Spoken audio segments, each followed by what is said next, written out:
Hello मेरा नाम है आनंद वर्मा और आपका मेडिकल काउंसलिंग सेंटर में स्वागत है। तो आज हम बात करने वाले हैं कि अगर आपको थर्ड राउंड में कॉलेज नहीं मिला, चाहे स्टेट से, चाहे ऑल इंडिया से, चाहे गवर्नमेंट कॉलेज, चाहे सेमी गवर्नमेंट कॉलेज, चाहे प्राइवेट कॉलेज, देन आपकी फोर्थ राउंड में यानी स्ट्रे राउंड में क्या पॉसिबिलिटीज हैं? क्या इसके बाद भी यानी फोर्थ राउंड के बाद भी कोई राउंड होता है? तो हाँ, मैक्सिमम टाइम बिल्कुल होता है। यानी हमारा स्टिल राउंड के बाद में भी जो होता है वो फिफ्थ राउंड होता है यानी यानी आपका क्या होता है, स्पेशल स्ट्रे राउंड होते हैं। ठीक है, आ जाओ बढ़िया से बात करते हैं कि अगर आपका थर्ड राउंड में अलॉटमेंट नहीं आया, यानी अगर आपका थर्ड राउंड में नाम नहीं आया मेडिकल कॉलेज की लिस्ट में, देन बहुत ज़्यादा प्रॉब्लम होने वाली। फोर्थ राउंड में कॉलेज आपको कैसे, क्या सिनेरियो बनेगा, आ जाओ बात करते हैं। तो आज का टॉपिक है कि अगर आपका थर्ड राउंड में सिलेक्शन नहीं मिला यानी कॉलेज अलॉट नहीं हुआ, देन आपको क्या-क्या प्रॉब्लम्स आ सकती हैं, आगे पॉसिबिलिटीज़ क्या हैं, ठीक है? तो अगर मैं फोर्थ राउंड की बात करूँ यानी स्टर राउंड की बात करूँ, देन रूल्स बहुत टफ हो जाएँगे। रूल्स टफ का मतलब ये हो जाता है कि आपका फ्री एग्ज़िट, रिज़ाइन सब कुछ खत्म हो जाता है और आपको कॉलेज लेना पड़ेगा।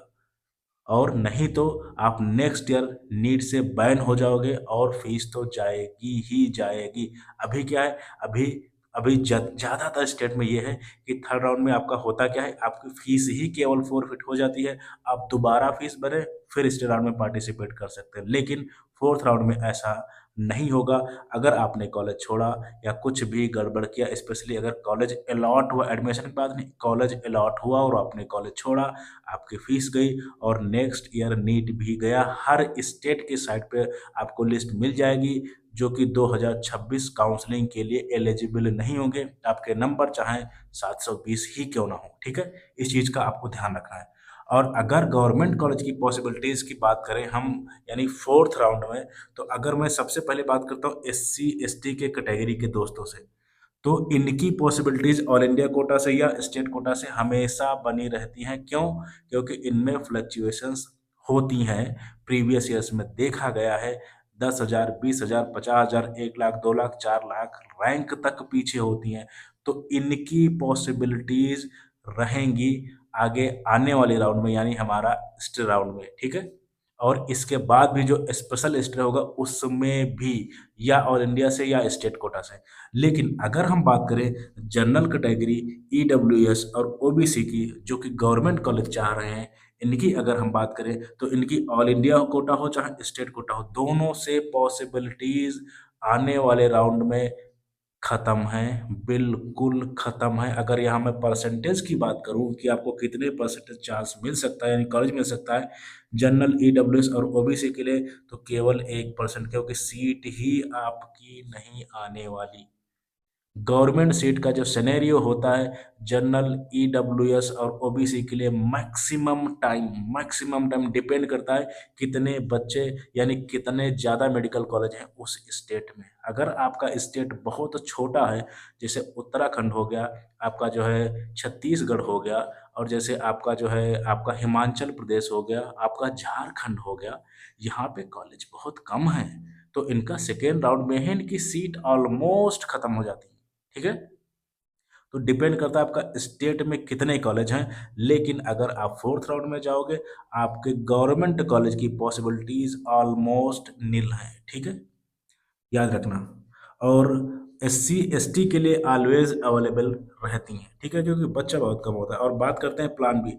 अगर आपको कॉलेज नहीं मिला थर्ड राउंड में, आपके स्टेट की काउंसलिंग चल रही है, आयुष की भी चल रही है, वेटनरी की भी आ गई है, मैंने वीडियो नहीं की और जल्दी ही करेंगे, ठीक है।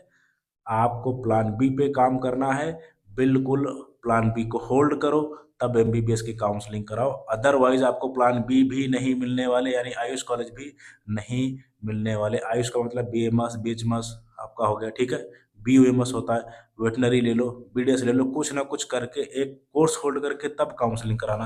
और हाँ, बॉन्ड सिस्टम का आपको ध्यान रखना है, ठीक है। और अब बात करते हैं प्राइवेट मेडिकल कॉलेज की। ये तो मैंने गवर्नमेंट मेडिकल कॉलेज की बात की जिसमें मैंने बात की एससी एसटी का सिनेरियो क्या रह सकता है आने वाले राउंड्स में। और हमारा जनरल ईडब्ल्यूएस ओबीसी का क्या रहता है। अब बात करते हैं प्राइवेट मेडिकल कॉलेज में फोर्थ राउंड में क्या पॉसिबिलिटीज हैं। प्राइवेट मेडिकल कॉलेज में जो फोर्थ राउंड में आपकी सीट, अगर मैं सीट्स की बात करूं, जैसे फर्स्ट राउंड में अगर 100% होती है, तो जो हमारा फोर्थ राउंड, देखो ये राउंड कराया क्यों जा रहा है, इस राउंड का मतलब है सीट बच गई है। कोई बच्चा गलती किया होगा कि हर साल एक से एक बेवकूफ लोग होते हैं, मैं कहना नहीं चाहिए बट सीधा मैं बोल रहा हूँ, तो गलतियां करते हैं, तो उनके लिए ये स्टे राउंड होता है। स्पेशल स्टे राउंड भी उन्हीं दो लोगों के लिए होता है। सीधी सी बात है, प्राइवेट कॉलेज के लिए स्पेशल राउंड्स होते हैं जो सीट बच जाती हैं, ठीक है। तो अगर मैं सीट की बात करूं, फर्स्ट राउंड में अगर 100% सीट आ रही है, तो देन आपका फोर्थ राउंड में स्टे राउंड में आपके केवल और केवल 10 सीट आएंगी। यानी अगर आप प्राइवेट कॉलेज में भी एडमिशन चाह रहे हैं, आपके चांसेस ऑलमोस्ट नील हैं। और अगर कहीं आपका स्कोर 130, 140, 150, 200, 250 या 300 से नीचे हुआ, आपको कॉलेज मिलना मतलब बहुत बहुत ज़्यादा मुश्किल काम है, ठीक है।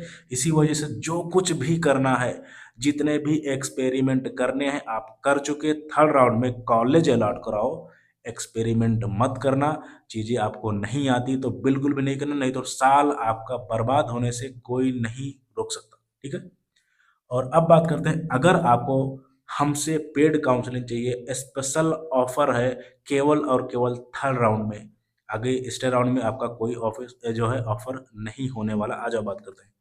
तो अगर आपको हमसे पेड काउंसलिंग करानी है, 9554735501 पे आपको व्हाट्सअप करना है और लिखना है हेलो काउंसलर, मैं आपको रिप्लाई जरूर करूंगा। इसमें है क्या, इसमें आपको क्या करना है, इसमें आपको फीस बिल्कुल देनी ही नहीं है। पहले आपको अलॉटमेंट मिलेगा, आपको आपकी रैंक पे बेहतर कॉलेज मिलेगा। हो सकता है आप अपने आप डीम्ड कॉलेज उठा लो, जिसकी फीस हो सकता है 1.5 करोड़ हो, 130 करोड़ हो, यानी 1 करोड़ 30 लाख हो।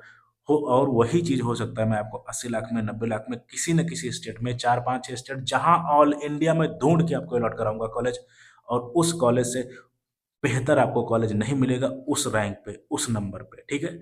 और आपको 1 रुपया पहले नहीं देना, यानी रजिस्ट्रेशन फीस के नाम पे भी कुछ भी भाई नहीं देना है। आपको करना क्या है, इससे बेहतर काउंसलिंग